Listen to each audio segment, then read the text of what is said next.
এই রান্না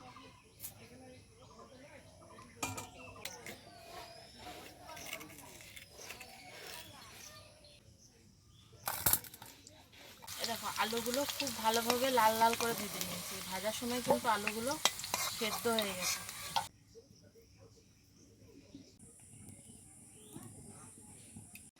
নমস্কার বন্ধুরা, আরপি ভিলেজ স্টোরির পক্ষ থেকে সকলকে জানাই অনেক স্বাগত। আজকে আবার চলে এসেছি প্রতিদিনের মতো দারুণ একটা রেসিপি নিয়ে।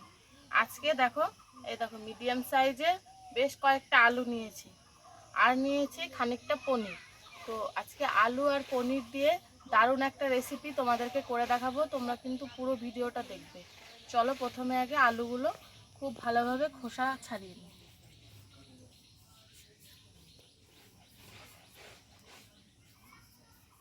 এই রান্নাটা করতে কিন্তু একটু মিডিয়াম সাইজের আলুই দরকার। খুব বড় হলেও হবে না, আবার ছোট হয়ে গেলেও হবে না।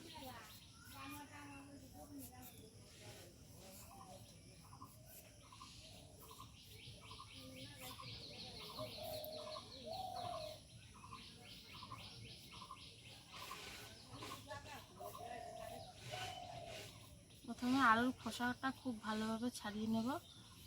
তারপরে আলুটাকে এই যে এইখান থেকে এইটুকু কেটে এরকম কেটে নেব, দিয়ে জলের মধ্যে দিয়ে দেবো।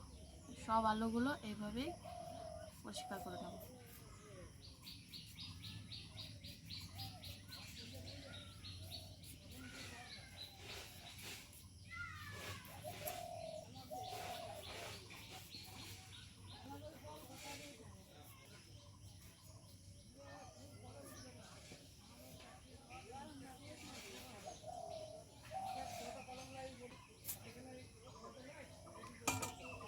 এই দেখো সমস্ত আলুগুলো আমি কেটে নিয়েছি। এবার আলুটা এইভাবে ধরবো, দিয়ে এই ভেতর থেকে এই আলুর পুরটা বার করে নেব এরকম করে চামচ দিয়ে। হয় সেরকম করে নেব। খুব সাবধানে এটা করতে হবে, নাহলে কিন্তু আলুটা ভেঙে যাবে। এরকম করে ভেতর থেকে ফাঁকা করে নিতে হবে।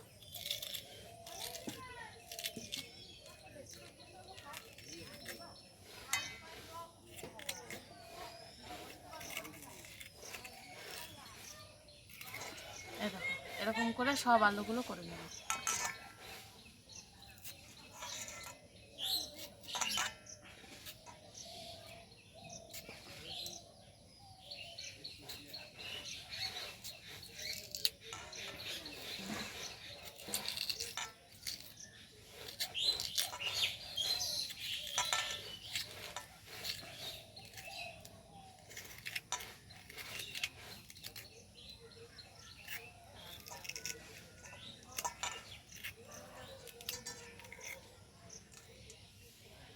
দেখো সব আলুগুলো ভেতর থেকে পুরটা বার করে নিয়েছি। এবার তুলে ভেজে নেব।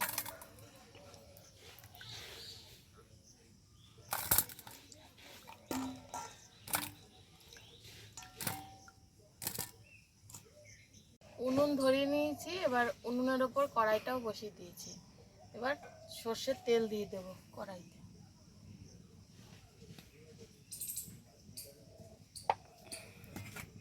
দিয়ে আলুগুলো খুব ভালোভাবে ভেজে নেব।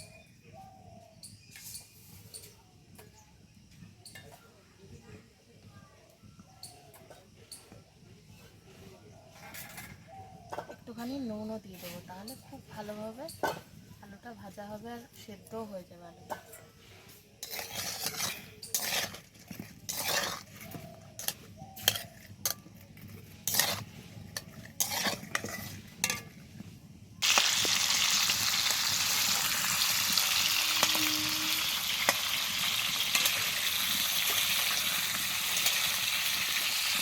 দেখো আলুগুলো খুব ভালোভাবে লাল লাল করে ভেজে নিয়েছি। ভাজার সময় কিন্তু আলুগুলো সেদ্ধ হয়ে গেছে।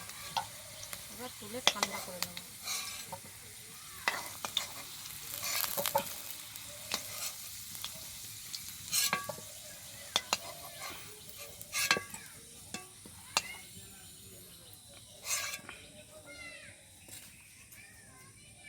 আর এই দেখো এখানে বেশ খানিকটা পনির নিয়েছি, পনিরটাকে এরকম ভেঙে নেবো হাত দিয়ে।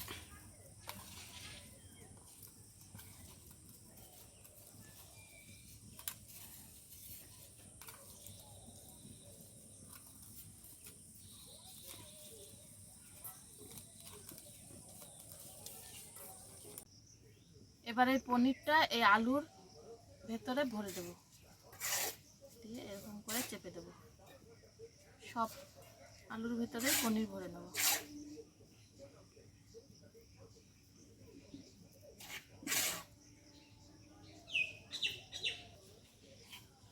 দেখো সবগুলোর মধ্যেই পুর ভরে নিয়েছি। এবার রান্নাটা করব। এবার রান্নাটা শুরু করব। কড়াইতে তো তেল ছিলই, এবার তেলের ওপর দিয়ে দেবো ফোড়ন। ফোড়নে দেবো গোটা গরম মশলা, শুকনো লঙ্কা আর গোটা জিরে।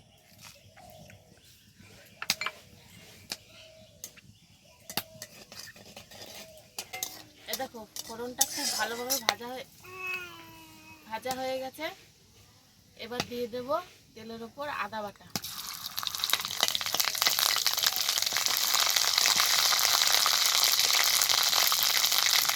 তারপর দিয়ে দিচ্ছি জিরে, ধনে আর লঙ্কা গুঁড়ো, পরিমাণ মতো হলুদ গুঁড়ো দিচ্ছি, দিচ্ছি নুন। এবার এটাকে একটু নেড়ে চেড়ে নেবো, তারপরে অল্প একটু জল দেবো। জল না দিলে মশলাটা পুড়ে যাবে।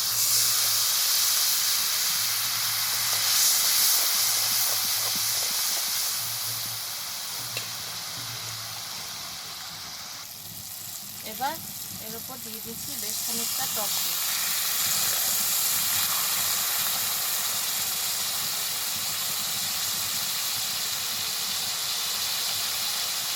খুব ভালোভাবে সব কিছুকে কষিয়ে নেব।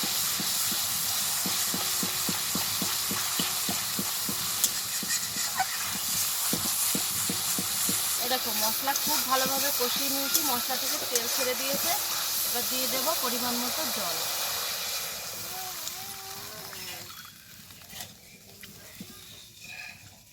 এবার ঝোলটাকে একটু ফুটিয়ে পুর ভরা আলুগুলো দিয়ে দেবো।